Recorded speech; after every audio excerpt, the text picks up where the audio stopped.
from these three individuals because you couldn't have three smarter, more capable people representing you in Nashville than these.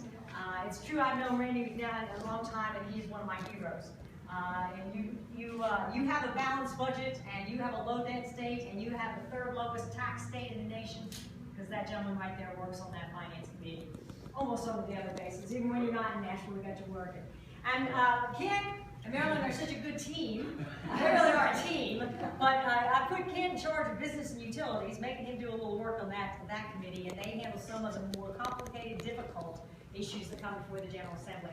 And Jimmy Matlock, I pester Jimmy all the time. He keeps threatening to leave me, and we don't let him, okay? That's the answer with Jimmy. He cannot leave. We put him in charge of Transportation Committee, and he's going to have quite a bit of work ahead of him over the next couple of years, I would say. So you've got great representation, and I think I always say that it reflects well on the community by who they choose to send to Nashville. And I believe that's true, and I will tell you these three gentlemen reflect very well on this country because they serve distinction. It's a privilege to be the Speaker of the House.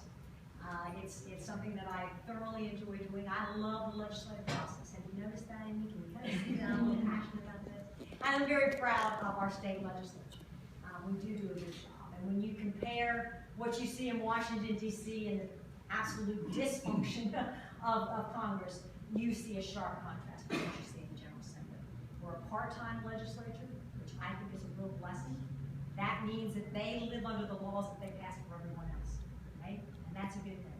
It also means that they're in the community working and doing other things. And that keeps them very much in touch with you. And I think that's one of the reasons why they get served. So we have a lot of good things going on in this state. I'm just proud that I could stop by and say hello for a little bit. If you have any questions to me, I'll be glad to answer them for you if I can. And if I can't, I know of these three guys up here that can, so I'm in good shape. Does anybody have anything they'd like to ask me? Yes. In regard to the gasoline tax. Oh, I gotta leave now, I'm sorry. we have been discussing it before you came.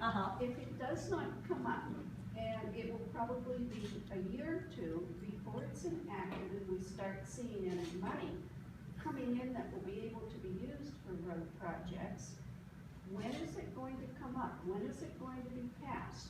Why not bring it up in the session in 16 so that we can start discussing it and hopefully start getting some money into the kitty for it?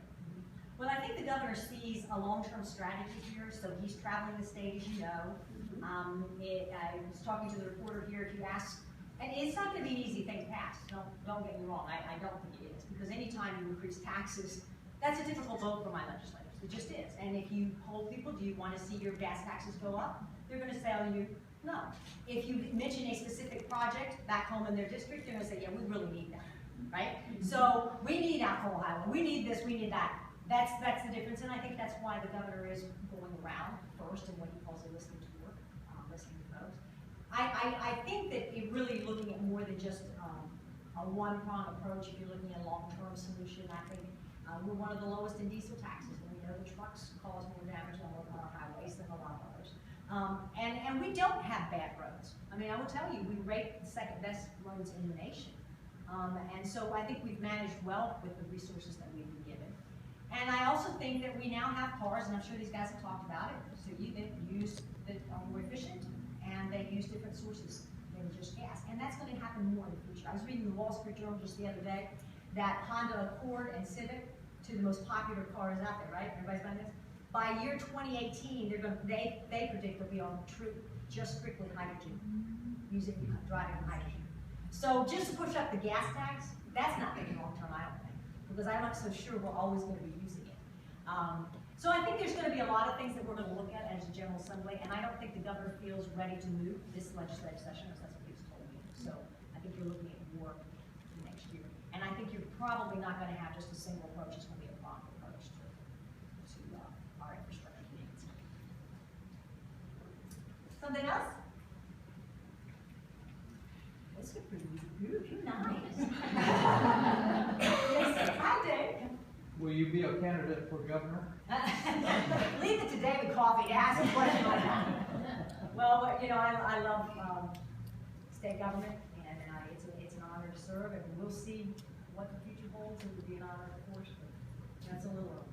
That's a little early. We've got Governor Harwell, it definitely has 3 more years.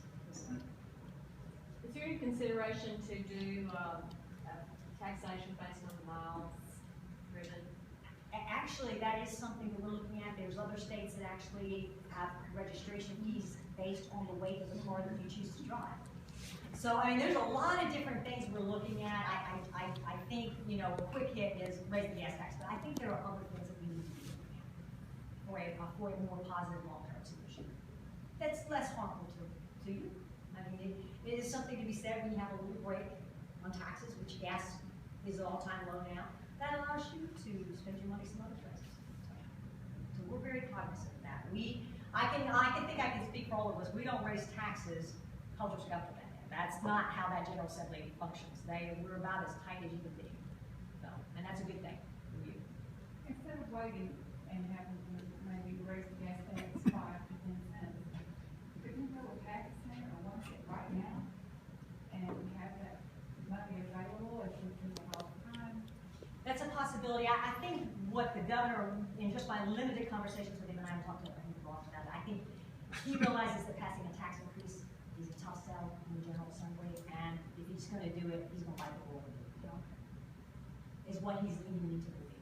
Now, I don't know if that's strategically wise, but that's just what I think he's thinking. Yes? But aren't impact fees, which is something I'm hearing you discuss, impact based on weight, based on mileage, based upon other factors, those are taxes as well. Oh, absolutely. They're taxes on users, so, I mean, it's just a difference in time. So if one's a tough sell, not going to be able to be a tough sell as well. Well, I think they're all tough sells. I don't think any of them are going to be easy to pass. I mean, I've been down there when we've increased taxes, and it's not easy. I mean, when a tax increase passes in the General Assembly, it would be probably with 51 votes, is my guess. Because this is a state that prides itself on being a low tax state. You just pride yourself. Madam Speaker, you may want to address to this group the attempt to all tax that we've been working toward. A lot of us in this community are affected with that. We talk a lot among ourselves as a review about how we can help do that. Right, and the whole income tax is, you know, technically it is an income tax. And so when we say we're not an income tax, we do have a whole income tax, little dividends and taxes. And many times people save all their life to be able to live off that. And we realize that it's probably not the fairest form of taxation. However, it's one that we have grown to rely on in state government. It is a source of revenue, and anytime you begin to eliminate a source of revenue, you either have to cut services or find another source of revenue. It's as simple as that. And so we've gotten kind of used to all income tax. We have, over the years, thanks to these gentlemen's help, we gradually keep making the census higher and trying to get it so it doesn't impact as many people. And we'll continue to do that, but we've got to make the revenue adjustments. And one of the things I respect about this body is, if we want to cut or eliminate taxes, which we did with the death tax and the gift tax, which I think is good, I think it's actually going to be good for our economy, but we did it in a fiscally responsible way. Anybody can come and tell you they're going to cut your taxes, but if they don't do it in a fiscally responsible way, they're not going to do any services. And that is evidence in what's happened in Washington, where we have such high debt and really as a nation, we're on our knees. I mean, I just don't know how much longer we can keep it up. Because they're lying to us. You can't have all these government programs and not pay for them. It just does not work. So, In light of the federal or the national elections, can you give us any observations, any personal observations about all the 17 candidates that you have, do you know any of them, or can you give us any observations about any of them? well, I have had the opportunity, I've known Jeb Bush for some time, because he was quite instrumental in the education reform effort, which I've been involved in for some time, and he did quite a bit on that in Florida, and in fact, we imitated a lot of things. He's been kind to give us time here to see those issues. Is it Common Core? No. The whole school, special needs children getting vouchers and things like that, we imitated from them. But so I do know him. I had met John Kasich. He came by the office and I met and talked to him for a little bit. Unusual man, I will tell you, he really is. But he's a very thoughtful man. The others I have met, but I've never had a one-on-one kind of conversation with them. I'm asked all the time about what about Donald Trump. I think Marco Rubio had a really good statement. If you listen to the debate, he said the Democrats kind of make one big candidate. Here we have this whole slew of candidates, and there are some really good candidates that we have. I'm asked all the time, what about this Donald Trump? And you know, obviously I was wrong because I thought when he said what he did about John McCain, I thought, okay, he's finished. Well, he went up in the polls. I didn't think his debate performance was impressive. He went up in the polls. So obviously I'm the wrong person to ask about this because I'm judging it all wrong. But I will tell you, I think he has really struck a nerve. And I think what he represents to people is an anger, not only in Washington, but an anger with all this political correctness. Because he just pretty much says it, and everybody goes, like that when he says it, but then you think, okay. I mean, if I had said something like that about John McCain, I've been out falling on myself, apologizing the next day. He didn't. And I think people almost find that refreshing in this environment. But I don't think it's unique to Republicans. We have tendencies, Republicans, oh, look at us, we've got all this 70 people and all this fighting. It's happening, the same thing's happening on the Democrat side. Look at the guy that's running against Hillary Clinton. He is drawing unbelievable crowds.